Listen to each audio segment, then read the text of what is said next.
वैज्ञानिकों ने दबाया बटन, इसरो ने रच दिया इतिहास। एक तेज धमाके के साथ चांद की तरफ लपका चंद्रयान, दिख गई मंजिल, बस कुछ ही घंटों में चांद पर होगा विक्रम लैंडर। जी हां दोस्तों, हमारा चंद्रयान 3 अब अपने मिशन के उस पड़ाव पर आ पहुंचा है जहां हर बीतते घंटे के साथ चांद से इसकी दूरी कम होती जा रही है। उल्टी गिनती यानी काउंटडाउन अब शुरू हो चुकी है, क्योंकि इसरो ने अपना आखिरी मूव लेते हुए लैंडिंग प्रोसीजर को शुरू कर दिया है। चंद्रयान का विक्रम लैंडर अपने प्रपल्शन मॉड्यूल को गुड बाय बोल चुका है और अब पीछे मुड़कर देखने का वक्त नहीं है। अब लैंडर को सिर्फ अपनी मंजिल दिखाई दे रही है और वो है चांद का दक्षिणी ध्रुव इलाका।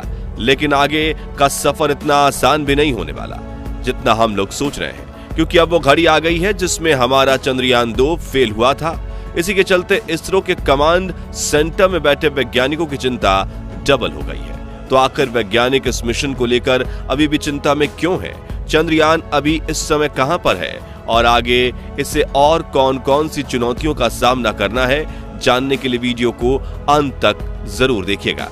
दोस्तों, 17 अगस्त के दिन चंद्रयान के विक्रम लैंडर ने प्रपल्शन मॉड्यूल को गुड बाय करते हुए कहा कि यहां तक के सफर के लिए शुक्रिया मेरे दोस्त, और इतना कहकर वो खुद आगे बढ़ गया। असल में यही वो पल था जब चंद्रयान 3 के लैंडिंग प्रोसीजर की शुरुआत हुई। लेकिन ये सब हुआ कैसे और कैसी ये प्रोसेस रही जिससे बिना किसी नुकसान के लैंडर और प्रपल्शन मॉड्यूल अलग हो गए? चलिए आपको जरा स्टार्टिंग से समझाते हैं। तो हुआ यूं दोस्तों, 16 अगस्त के दिन चंद्रयान ने अपने 5वें लूनर ऑर्बिट में एंटर किया, जिसका आकार 153 × 163 किलोमीटर का था। इसके बाद चंद्रयान को और कोई ऑर्बिट चेंज नहीं करना था, क्योंकि यही इसका आखिरी ऑर्बिट था और प्लान के मुताबिक इसी ऑर्बिट में घूमते हुए लैंडर और प्रपल्शन मॉड्यूल को एक दूसरे से अलग होना था। यही वो स्टेप था जिसके साथ चंद्रयान का लैंडिंग प्रोसीजर शुरू होना था। यह इस पूरे मिशन के सबसे मुश्किल और रिस्की टास्क में से एक था, इसलिए इसे परफॉर्म करने से पहले वैज्ञानिकों की चिंता 7वें आसमान पर थी। आप खुद सोचिए कि लाखों किलोमीटर दूर चांद के ऊपर हवा में तैर रहे चंद्रयान को सिर्फ एक कमांड के जरिए 2 हिस्सों में बांटना था। हालांकि इसकी तैयारी इस मिशन के लॉन्च होने से पहले ही हो चुकी थी और चंद्रयान में एक सिस्टम डेवलप किया गया था ताकि ये काम बड़ी ही आसानी से हो जाए। लेकिन फिर भी वैज्ञानिक इस चिंता में थे कि कहीं इसमें उनसे कोई गलती ना रह गई हो। खैर, 17 अगस्त को दोपहर के करीब 1 बजे वो घड़ी आ गई जब वैज्ञानिकों को यह काम अंजाम देना था। इसके लिए बेंगलोर स्थित ISRO telemetry tracking and command network complex में बैठे एक वैज्ञानिक ने बस बटन दबाया और अगले ही पल ये विस्फोट के साथ चंद्रयान का विक्रम लैंडर अपने प्रपल्शन मॉड्यूल को पीछे छोड़ते हुए खुद आगे बढ़ जाता है। असल में दोस्तों, चंद्रयान का प्रपल्शन मॉड्यूल और लैंडर एक दूसरे से एक बोल्ट के जरिए जुड़े हुए थे। साथ ही लैंडर को पुश देने के लिए उस बोल्ट के चारों तरफ स्प्रिंग भी लगी हुई थी।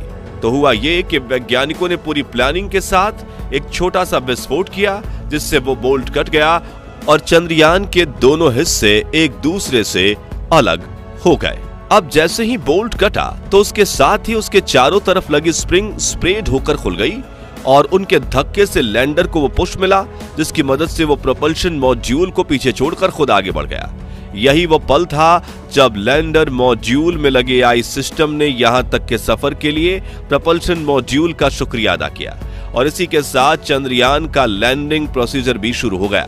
आपको बता दें कि इस पूरे मिशन का सबसे क्रिटिकल फेज है और इसके चलते इसरो के वैज्ञानिक अब 2 गुना चौकन्ने होकर अपने काम को अंजाम दे रहे हैं। 17 अगस्त को लैंडर और प्रपल्शन मॉड्यूल के अलग होने के बाद बारी थी लैंडर की डी ऑर्बिटिंग की, या कह लें डी बूस्टिंग स्टार्ट करने की, और इसके लिए 18 अगस्त का दिन तय किया गया था।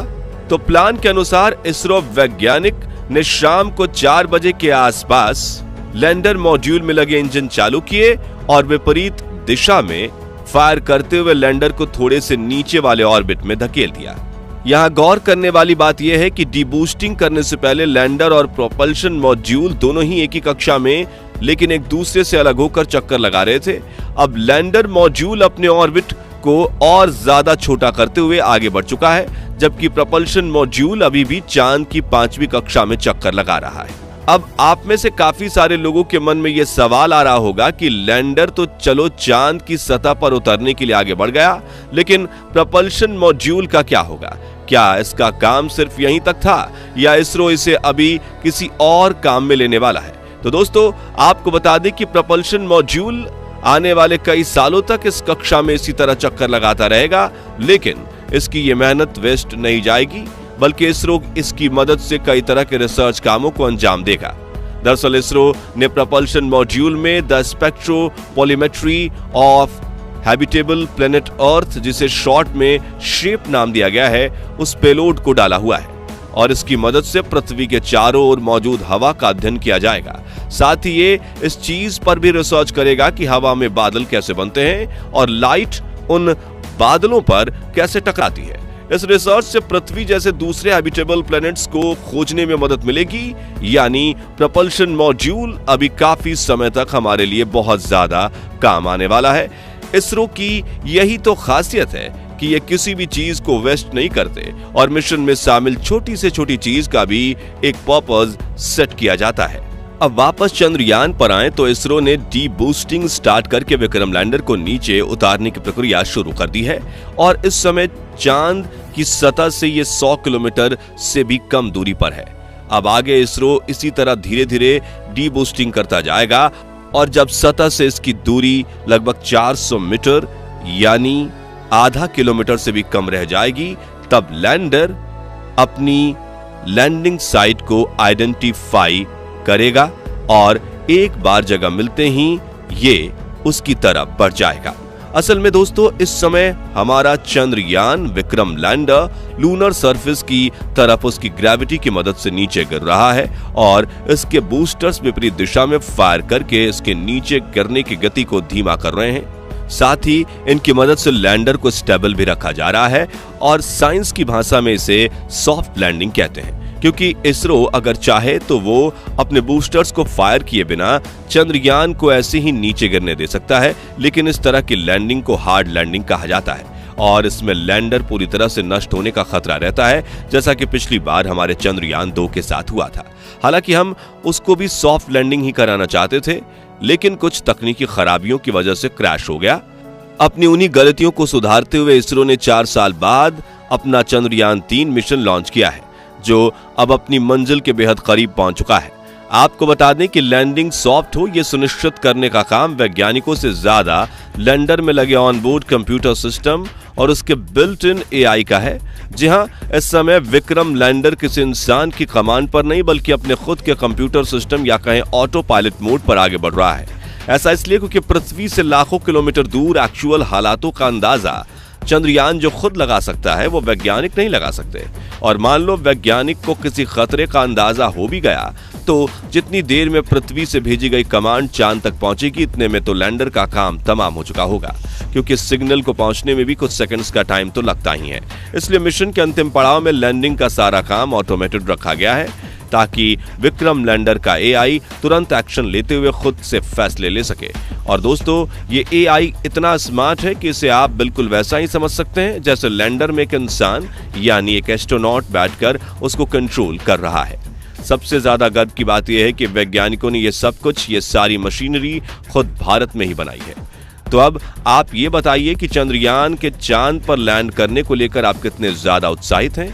अपना जवाब कमेंट करके जरूर दीजिएगा। बाकी हमारी आज के इस वीडियो में बस इतना ही। वीडियो अच्छी लगी हो तो इसे लाइक और शेयर जरूर करना और अगर आप चैनल पर नए हैं तो चैनल को सब्सक्राइब और फेसबुक पेज को जरूर फॉलो करें। मिलते हैं जल्दी ही ऐसी एक और इंटरेस्टिंग वीडियो में, तब तक के लिए गुड बाय।